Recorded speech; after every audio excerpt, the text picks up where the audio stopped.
Well, I'd like to talk to you today about death. What we did today, we had one of our family members, one of our favorite relatives. Uh, we had this homegoing service today, and a lot of questions were asked to grandchildren. See, he was my first cousin, but actually he was about 2 years older than my father, so one of the old timers. Cat we grew up with every time he used to come to the South, and it was much love, a real blood kin, close kin. And it leaves a question. What happens to you when you die? I don't care who you are. This is what happens. But look at a saint. It says in Psalms 116, verse 15, precious in the sight of the Lord is the death of his saints. Now, we death is something that horrifies most people. I mean, you draw your last breath. Do you really go to God? Is there a God? What happens? Do you burn in hell if you're not right with God? Or are you one of these atheists? There is no God. When you lay down in the grave, that's it. No better than a dog or a cat, a cow or a bat. You know what I mean? There's no spirit. You're no better than a dog or anything else. There's no purpose in life.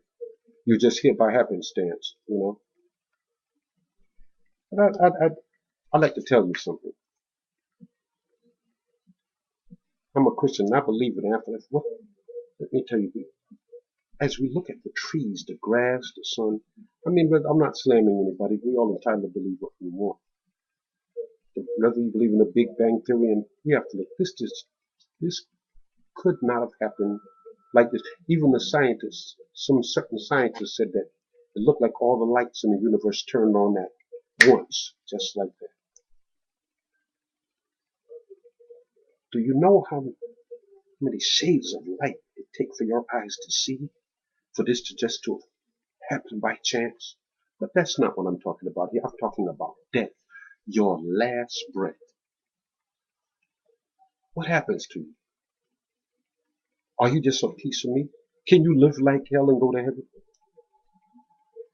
And my friend, what I'm seeing here now, you can't preach somebody into heaven. I don't care how much you love the person. I don't care how much you hate them. You cannot spend all this time behind a pulpit trying to preach somebody into heaven that you hardly even knew. That's not what. And I'm just saying, I've seen this over and over again, and it's part of hypocrisy. Just because somebody's getting paid, there's no love in it. You don't know the individual for the most part. But I'll say this guy today, the reverend of the church, he did very well because he knew the family and he knew him. But in most cases, you don't even know who the person is that you're preaching about. Very rarely.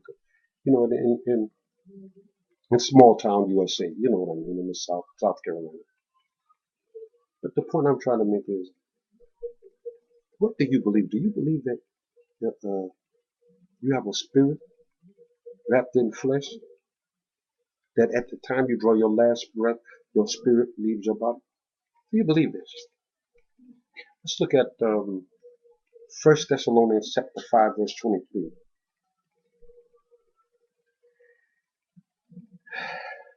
I pray God your whole spirit, soul, and body he preserved blameless until the coming of our Lord Jesus Christ. Now what Jesus is saying, at the time of your death, your spirit and your soul, your soulless realm is your mind, the five senses. That's the soulless realm. Leave the flesh, the body, which is this, and goes to be with the Lord, or unfortunately the other place. I believe this.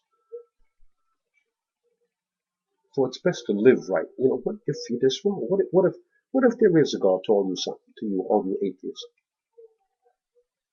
And you open up, after you take your last breath here, you open up your eyes down there. Have you ever stopped to think, what if you're wrong? Does it hurt to live does it hurt to live a godly life? To accept Jesus as your Lord and Savior, which I advise everyone to do. And like I said, you can't preach anyone into heaven. Let's stop this hypocrisy and this phoniness. Stop being false teachers. You can't preach it. There's no need to stand behind a pulpit for an hour or whatever hours of trying to preach somebody in heaven, tell somebody how good they were when the person was actually, oh gosh,